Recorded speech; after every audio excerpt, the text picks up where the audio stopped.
WPON, the station of the nations, presents Geetmala. You will be entertained with the magnificent and popular music of India on Geetmala. Geetmala is produced, directed and hosted by Narendra Sheth.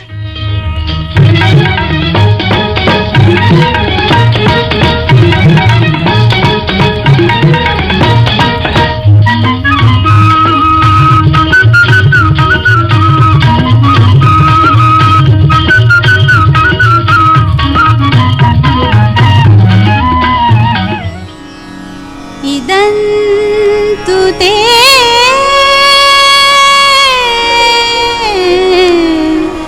गुह्यतमम्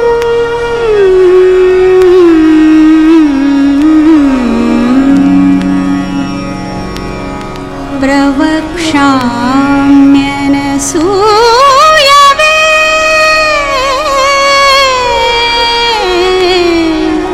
ज्ञानम् विज्ञानसहितम्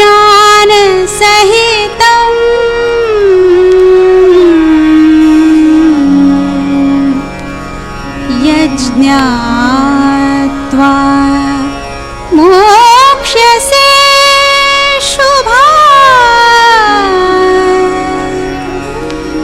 राजविद्या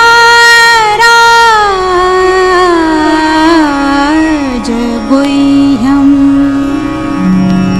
पवित्रमिदमुत्तमम् प्रत्यक्षावगमन् धर्म्यम् सुसुखं कर्तुमव्ययम्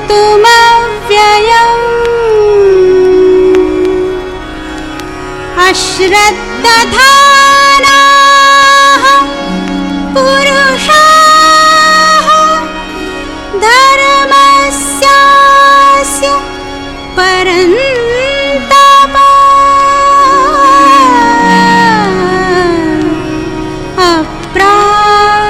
अप्राप्यमान् निवर्तन्ते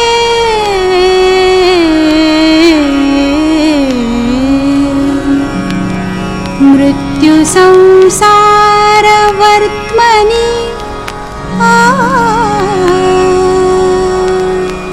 6th of February 2022 was the saddest day for the music lovers all over the world.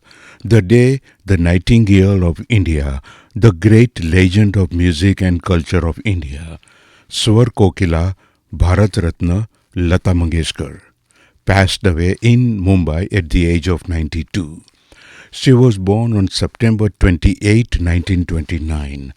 The playback singer Kavita Krishnamurthy talks about how the new generation of singers follow and learn from Lata Mangeshkar. This will be followed by some comments from Lataji. All the singers of my generation, I can speak, not only for all the singers of my generation, I can tell you that they all revered her. And I think all of us, not only the female singers, whether it is Alka ji or Anuradha ji or anybody, and also the male singers like Udit ji, Suresh Wadkar, Kumar Sanu, everybody learnt about playback singing by listening to her songs. We have all been fans of her and we have grown up listening to her, and in a lot of ways I'll say that she has, jisko kehte hain, Guru ka sthan. She has been an encyclopedia. There are so many times I can tell you that I've gone in front of the mic, and when I'm kind of struggling with a particular line, you won't believe this. So many times I've just said, if Lataji had to sing, how would she tackle this line?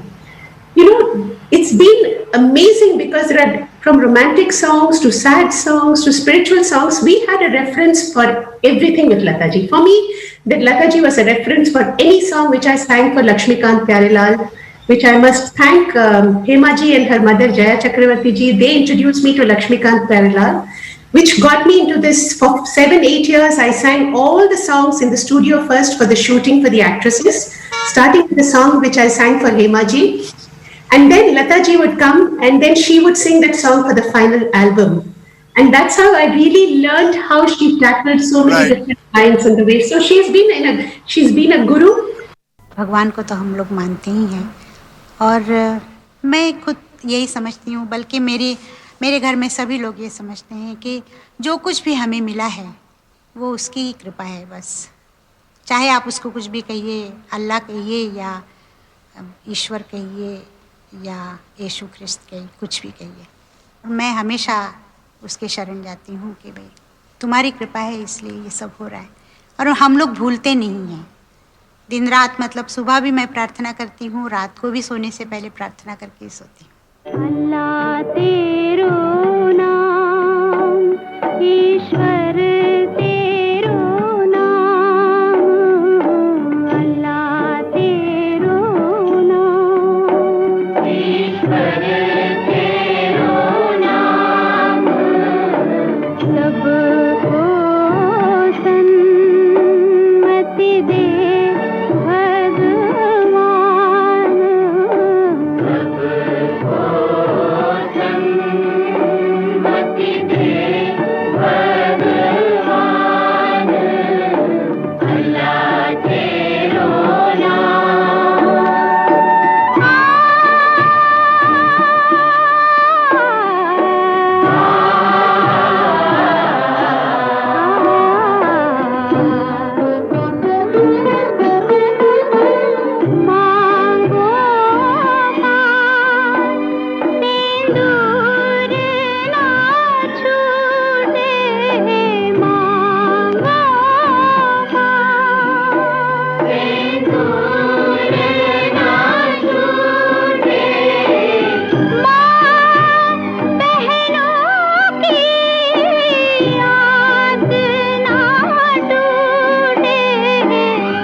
Here now is the Prime Minister of India, Shri Narendra Modi, calling the Bharat Ratna Lata Mangeshkar on her birthday. मेरे प्यारे देशवासियों, नमस्कार। साथियों, आज की मन की बात में देश की उस महान शख्सियत, मैं उनकी भी बात करूंगा। हम सभी हिंदुस्तान वासियों के दिल में उनके प्रति बहुत सम्मान है, बहुत लगाव है। शायद ही हिंदुस्तान का कोई नागरिक होगा जो उनके प्रति आदर न रखता हो, सम्मान न करता हो। वो उम्र में हम सभी से बहुत बड़ी है और देश के अलग अलग पड़ावों, अलग अलग दौर की वो साक्षी हैं। हम उन्हें दीदी कहते हैं, लता दीदी। वो इस 28 सितंबर को 90 वर्ष की हो रही है। विदेश यात्रा पर निकलने से पहले मुझे दीदी से फोन पर बात करने का सौभाग्य मिला था। ये बातचीत वैसी ही थी जैसे बहुत दुलार में छोटा भाई अपनी बड़ी बहन से बात करता है। मैं इस तरह के व्यक्तिगत संवाद के बारे में कभी बताता नहीं, लेकिन आज चाहता हूं कि आप भी लता दीदी की बातें सुने, उस बातचीत को सुने। सुनिए कि कैसे आयु के इस पड़ाव में भी लता दीदी देश से जुड़ी तमाम बातों के लिए उत्सुक है, तत्पर है और जीवन का संतोष भी भारत की प्रगति में है, बदलते हुए भारत में है, नई ऊंचाइयों को छू रहे भारत में है। लता दीदी प्रणाम, मैं नरेंद्र मोदी बोल रहा हूँ। प्रणाम। मैंने फोन इसलिए किया क्योंकि इस बार आपके जन्मदिन पर हाँ। मैं हवाई जहाज में ट्रैवलिंग कर रहा हूँ। अच्छा। तो मैंने सोचा जाने से पहले ही हाँ। आपको जन्मदिन की बहुत बहुत शुभकामनाएं, अग्रिम बधाई दे दूं। आपका स्वास्थ्य अच्छा रहे, आपका आशीर्वाद हम सभी पर बना रहे, बस यही प्रार्थना। और आपको प्रणाम करने के लिए मैंने अमेरिका जाने से पहले ही आपको फोन कर दिया। आपका फोन आएगा ये सुन के ही मैं बहुत ये हो गई थी। आप जाके कब वापस आएंगे? मेरा आना होगा और तब अच्छा। आपका जन्मदिन हो गया होगा। अच्छा अच्छा। जन्मदिन तो क्या मनाएंगे, और बस घर में ही सब लोग। दीदी तो देखिए, मुझे तो आपका मतलब आशीर्वाद मिले तो अरे बहुत है। आपके आशीर्वाद हम मांगते हैं, आप तो हमसे बड़े हैं। उम्र से बड़ा तो बहुत कुछ लोग होते हैं, पर अपने काम से जो बड़ा होता है उसका आशीर्वाद मिलना बहुत बड़ी चीज होती है। दीदी आप उम्र हमेशा में भी यही बड़ी सोचती हैं और काम में भी बड़ी हैं, और आपने तो ये जो सिद्धि पाई है जी। ये साधना और तपस्या करके पाई है।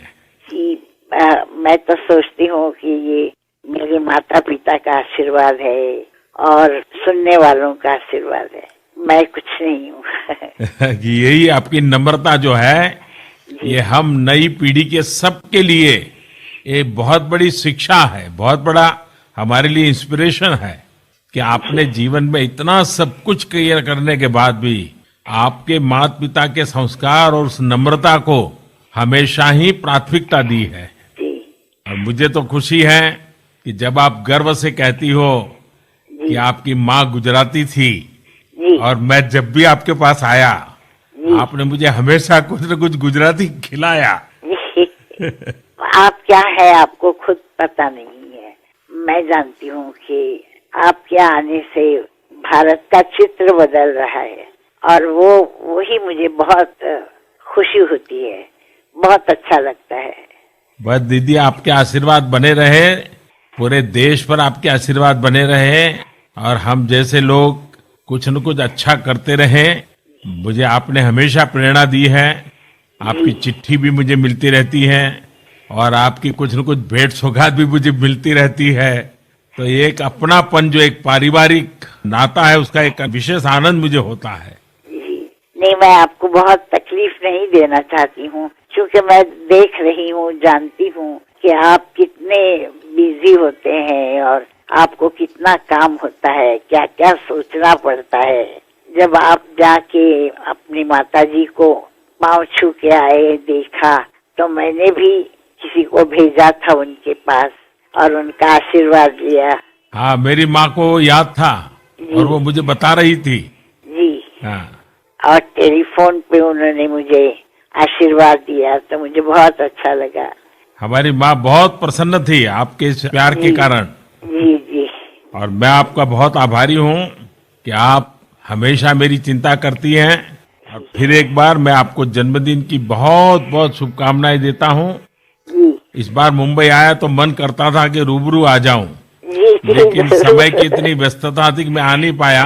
जी लेकिन मैं बहुत ही जल्द आऊंगा जी और घर आकर के कुछ गुजराती चीजें आपके हाथ से खाऊंगा। जी जरूर जरूर जरूर, ये तो मेरा सौभाग्य होगा। जी, प्रणाम दीदी, प्रणाम। बहुत शुभकामनाएं आपको। बहुत बहुत प्रणाम। प्रणाम जी। On 27th January 1963, Lata sang the patriotic song "ए मेरे वतन के लोगो" in the presence of the Prime Minister of India, Jawaharlal Nehru. The song, composed by C. Ramchandra and written by the poet Pradeep, is said to have brought the Prime Minister to tears.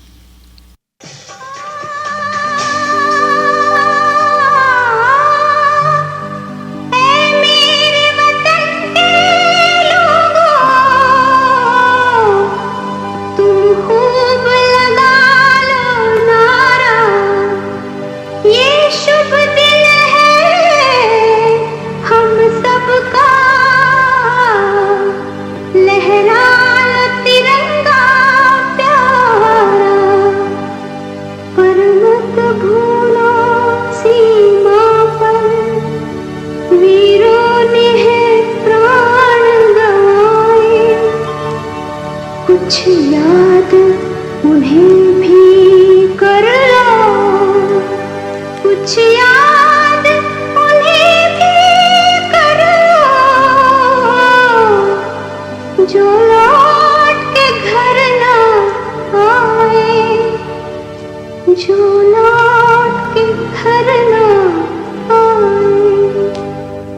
ऐ मेरे वतन के लोगों, जरा आँख में भर लो पानी, जो शहीद हुए हैं उनकी जरा याद करो कुर्बानी।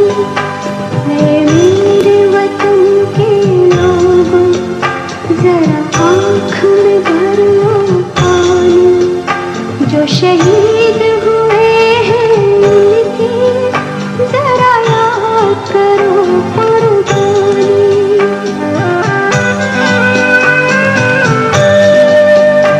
जब घायल हुआ हिमालय, खतरे में पड़ी आजादी, जब तक थी सांस लड़े वो, जब तक थी सांस लड़े वो, फिर अपनी लाश बिछा दी, संगीन पे धर कर माथा, सो गए अमर बलिदानी, जो शहीद हुए हैं उनकी जरा याद करो कुर्बानी।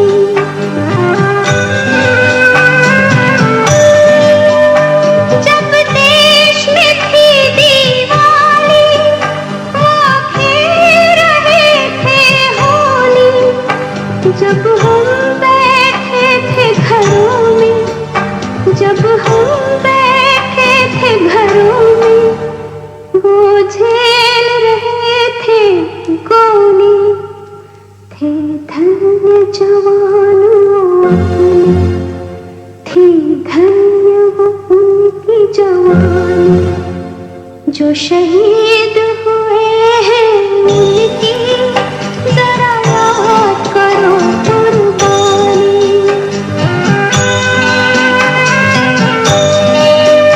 कोई सिख कोई जाट मराठा, कोई सिख कोई जाट मराठा, कोई गुरखा कोई मदरासी, कोई गुरखा कोई मदरासी, सरहद पर मरने वाला,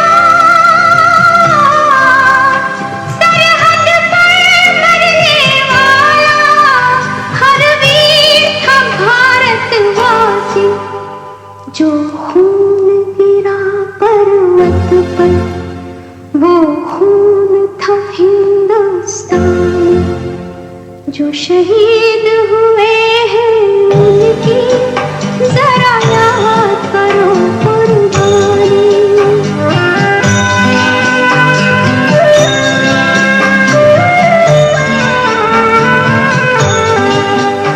थी खून से लथपथ काया, फिर भी बंदूक उठा के 10-10 को एक ने मारा, फिर गिर गए हो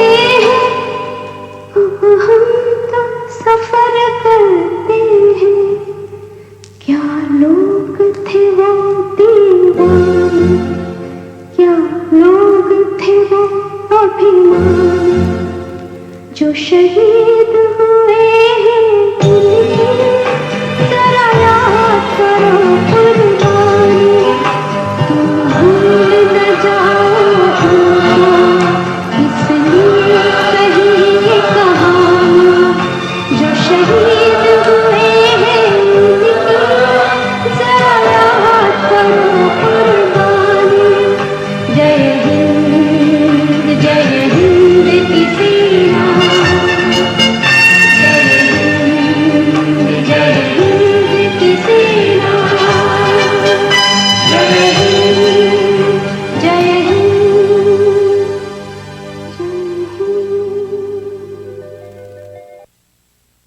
अस्सलाम वालेकुम वरहमतुल्लाह। जैसा कि आप जानते हैं मैं एक सर्जन हूँ और मुझे इस बात पर बहुत ही आजिज़ाना फ़ख्र है कि जब मैं बहावलपुर में आया तो बहुत सारे नए प्रोसीजर यहाँ मैंने इंट्रोड्यूस करवाए। तो मैं यहाँ बहुत पॉपुलर था जब यहाँ एक्टिवली काम करता था और यहाँ प्रोफेसर और प्रिंसिपल था। तो हमारे एक कॉलेज के मैगज़ीन के लिए स्टूडेंट्स एक दफ़ा मुझसे इंटरव्यू लेने आए। तो उन्होंने एक सवाल पूछा, सर आपने ये इतनी अच्छी सर्जरी कहाँ से सीखी? अचानक पता नहीं क्यों मेरे जहन में उसका जवाब ये आया, मैंने कहा लता मंगेशकर से। तो स्टूडेंट बड़े हैरान हुए, उन्होंने कहा ये सर आपने क्या कहा, लता मंगेशकर तो सर्जन नहीं है, आपने उनसे सर्जरी कैसे सीखी? मैंने उन्हें ये कहा कि कभी आपने लता मंगेशकर को गाते हुए सुना है? जिस तरीके से वो एक एक हर्फ का हक अदा करती हैं और जिस तरीके से सही मखरज के साथ और सुरों के साथ तवाजुन को बरकरार रखते हुए उसको अदा करती हैं, यही वो फनकाराना सलाहियत है जो कि हर फनकार को में होनी चाहिए। जिस तरीके से एक पेंटिंग करने वाले के ब्रश का एक स्ट्रोक पेंटिंग को खूबसूरत बना सकता है या खूबसूरत नहीं बना सकता, इसी तरीके से सर्जरी करने वाले फनकार की एक हाथ की मूवमेंट, एक उसका लगाया हुआ टांका, एक उसका कट, एक कॉटरी के जरिए से की गई डिसेक्शन पूरे ऑपरेशन को एक फन का नमूना बना सकती है और उसको स्पॉइल कर सकती है।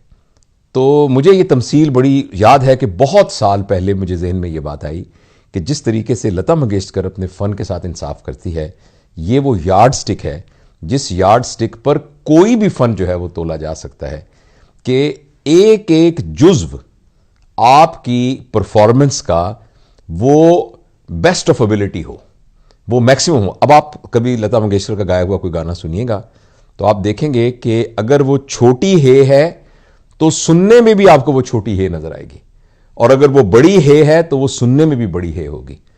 अगर वो ऐन है तो वो ऐन होगी, अगर वो काफ है तो वो काफ होगा, अगर वो काफ है तो वो काफ होगा। लेकिन उसके साथ जो सुरों की हम आहंगी है वो भी अपनी जगह पर मौजूद रहेगी। मैं कोई मौसीकी का एक्सपर्ट नहीं हूँ, एक्सपर्ट क्या बिल्कुल भी कुछ भी नहीं हूँ, और अब कुछ अरसे से तो खैर मैं ऐसे बाकायदगी से सुन भी नहीं रहा।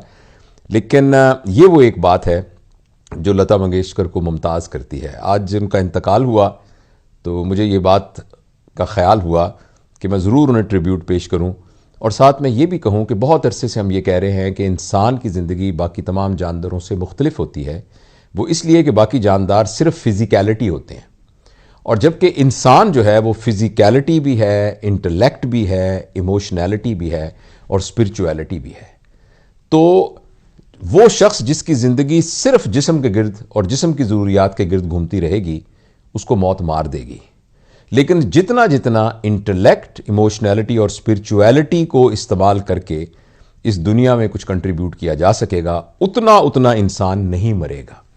लिहाजा मौत बहुत सख्त है, मौत बहुत ताकतवर है, मगर मौत सिर्फ इतनी ही ताकतवर है कि 5 फुट कुछ इंच की लता मंगेशकर को इस दुनिया से गायब कर दे। लेकिन मौत इतनी ताकतवर नहीं है कि उसके किए हुए काम और उसके फ़न को इस दुनिया से ख़त्म कर सके। तो मुझे वो मशहूर शेर याद आया कि उस प्याले में जहर था ही नहीं, वरना सुकरात मर गया होता। तो इसलिए वो लता मंगेशकर जो 5 फुट कुछ इंच की एक खातून थी, वो तो मर गई हैं, लेकिन वो लता मंगेशकर जिसने लता मंगेशकर को लता मंगेशकर बनाया है, वो कभी नहीं मरेगी। बड़े खुददार थे मदन भैया। अपने आदर्शों को वो किसी के सामने न झुकने देते थे न दबने देते थे। वो कौन थी कि गीतों की सफलता पर मुमकिन था कि उन्हें एक बहुत बड़ा अवार्ड मिले। वो अवार्ड मदन भैया को नहीं मिला, और न मिलने पर जब मैंने अफसोस जाहिर किया तो वो कहने लगे, मेरे लिए ये क्या कम अवार्ड है कि तुम्हें अफसोस हुआ।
In this next audio clip, the well-known broadcaster Sri Amin Sayani is introducing the superstar of Bollywood film industry, late Sri Dilip Kumar, who then is introducing Lata Mangeshkar at one of her live concerts in London in 1974. हमारे बीच एक फिल्मी सितारा भी है जो भारत के film आकाश पर बरसों से अपनी पूरी आन बान के साथ चमकता रहा है। दिलीप कुमार।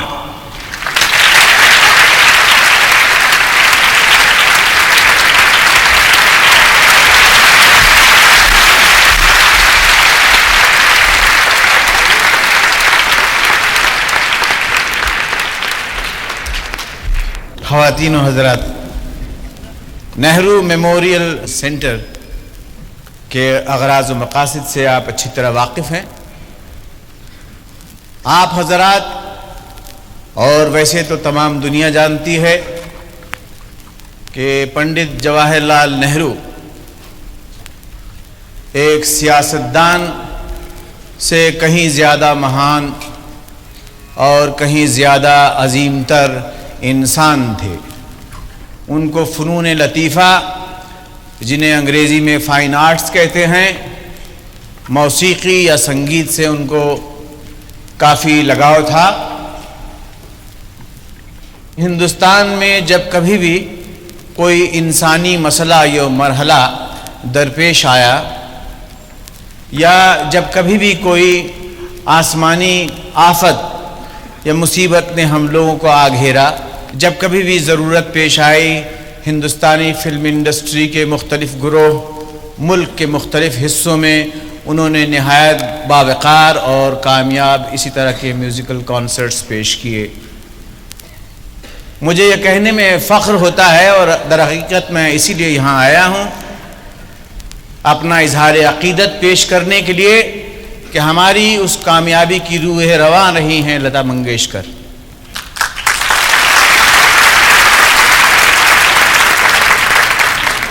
हज़रात, जिस तरह के फूल की खुशबू या महक का कोई रंग नहीं होता, वो महज खुशबू होती है।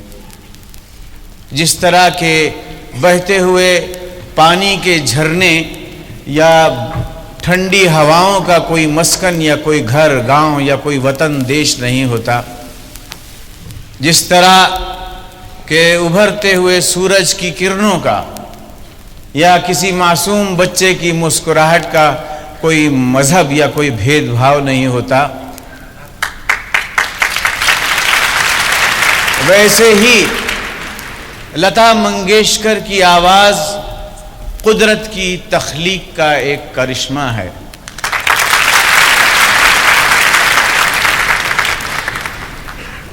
मैं अपने तई इसलिए यहाँ हाजिर हुआ हूँ कि हालांकि ये मेरी छोटी सी बहन है, बड़ी मुख्तसर सी, लता मंगेशकर, लेकिन मैं इसका एहसानमंद हूँ। मैं अपना इजहार अक़ीदत और उस एहसान का एक मामूली एवज़ देने के लिए यहाँ आया और मैं इस वक्त उनको मदऊ करता हूँ, दावत देता हूँ कि वो आपके सामने तशरीफ़ लाएं और आपसे इस्तदा करता हूँ कि उनका ऐसा इस्तक़बाल हो, ऐसा खैर मक़दम हो कि ये हॉल जो है वो गूंज उठे उस खैर मक़दम से। लता जी, आप तशरीफ़ लाइए।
The superstar Amitabh Bachchan is making a phone call to Lata ji on her 90th birthday.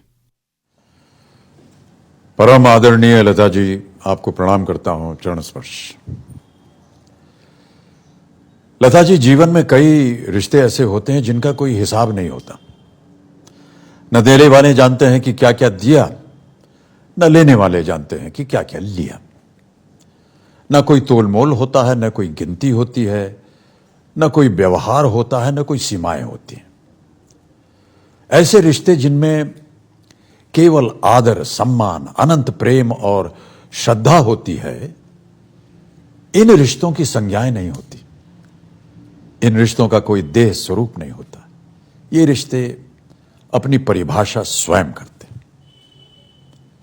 ऐसे ही एक अजरामर रिश्ते का नाम है लता दीनानाथ मंगेशकर। लता जी, आपको 90 वर्ष की हार्दिक शुभकामनाएं और अनन्य अभिनंदन। तुम्हाला वाढ दिवसाच्या अमित शुभेच्छा। वैसे तो आज का यह संवाद मैं केवल मराठी में करना चाहता था, शायद और थोड़ी कोशिश करता तो सिर्फ मराठी में ही कह लेता, लेकिन अपनी मराठी सुनकर कभी कभी मैं खुद डर जाता हूं। उसे आपके सामने अकस्मात प्रस्तुत करना शायद ठीक नहीं होता। वो कहते हैं ना कि दोस्तों को अचानक डराना अच्छा नहीं होता। और फिर एक बात यह भी है लता जी कि मराठी हो या हिंदी, पंजाबी हो या बंगाली, अवधी हो या उर्दू, सारी भाषाओं में एक अजीब शर्त होती है कि केवल उतना ही कहो जितना शब्द कह सकते हैं। अब बताइए, जिन भावनाओं के लिए शब्द ही ना मिले उनका हम क्या करें? निशब्द रिश्तों को बयान कैसे करें? जैसे कि एक धुन होती है जिसका समय नहीं होता, एक आलाप होता है जिसकी भाषा नहीं होती, एक अखंड धारा होती है जिसका ना आदि होता है ना अंत, एक माधवी मदिरा होती है जिसका ना रूप होता है ना रंग होता है। इस तरह भाषाओं से मुक्त निशब्द रिश्तों के प्रशांत आत्मा की आवाज आप हैं लता जी। मैं मानता हूं कि साहित्य, कला और दर्शन शास्त्रों से हमारा व्यक्तिमत्व बनता है, वो हमारे चरित्र की नींव होते हैं। कवि, लेखक, शिक्षक और गुरुओं के द्वारा वे हमारे जीवन का अविभाज्य अंग बन जाते हैं। आज भी जब मन चल विचल होता है तब मैं बाबूजी की रचनाएं पढ़कर शांत हो जाता हूं। चंद शब्दों की कविता पूरे अस्थिर चेतना पर भारी पड़ जाती है। बस शर्त यह होती है कि मन उस कविता को स्वीकार करने की स्थिति में हो। मंदिरों में प्रस्थापित मूर्तियां और मेज पर रखी किताबों में यही समानता है। अगर भीतर की भाषा समझ में आए तो देवता है, नहीं समझ में आए तो मिट्टी है। हमारे प्राणों की देवी है सरस्वती। श्वेत कमल के आसन पर श्वेत वस्त्र धारण किए, श्वेत गंध लगाए, श्वेत हंसों के बीच हाथ में वीणा, शुभ्र स्फटिक माला और शालीन शारदा का स्मित मुख, देवी सरस्वती का ये ध्यान स्वरूप है। मैं कहता हूं लता जी, आपके एक ही लंबे आलाप में वो मूर्तियां, वो किताबें, वे कला चित्र सारे स्वयं जीवित हो जाते हैं। हम भाग्यशाली है कि हमारा जन्म लता जी के दौर में हुआ है। संत ज्ञानेश्वर ने पसायदान में कहा है, चला कल्प तरुंचे आरव, चेतना चिंतामणि से गाव, बोलते जे अर्णव पीयूषांचे। आज 8 दशकों से अधिक लता जी, आपकी आवाज ने संतों का काम किया है। चेतना के उस पवित्र प्रवाह का नाम है लता मंगेशकर। लता जी, कई ऋण ऐसे होते हैं जिनका विनिमय नहीं होता। It is impossible to reciprocate some credits and blessings. क्योंकि कुछ ऋण होते ही ऐसे हैं।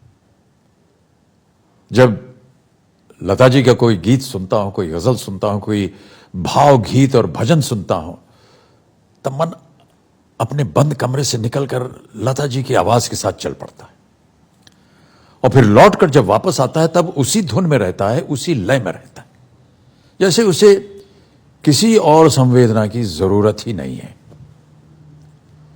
यह ऐसा ऋण है जो हम किसी जीवन में चुका नहीं सकते और फिर ऐसे ऋण चुकाए भी नहीं जाते, उन्हें सिर्फ शीश झुकाकर स्वीकार किया जाता है।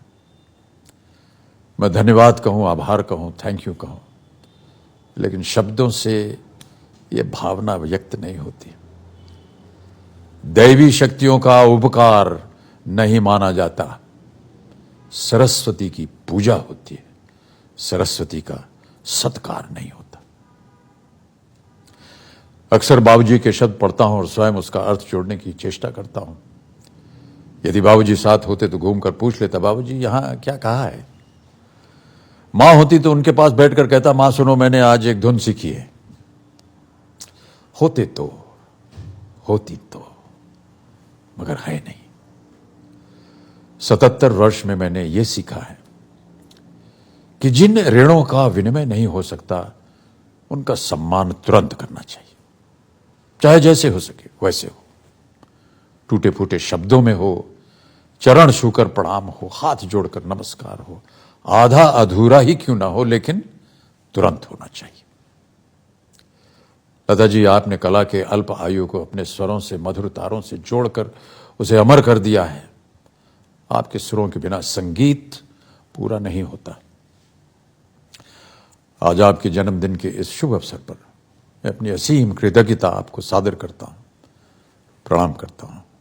बहुत बहुत शुभकामनाएं। नमस्कार।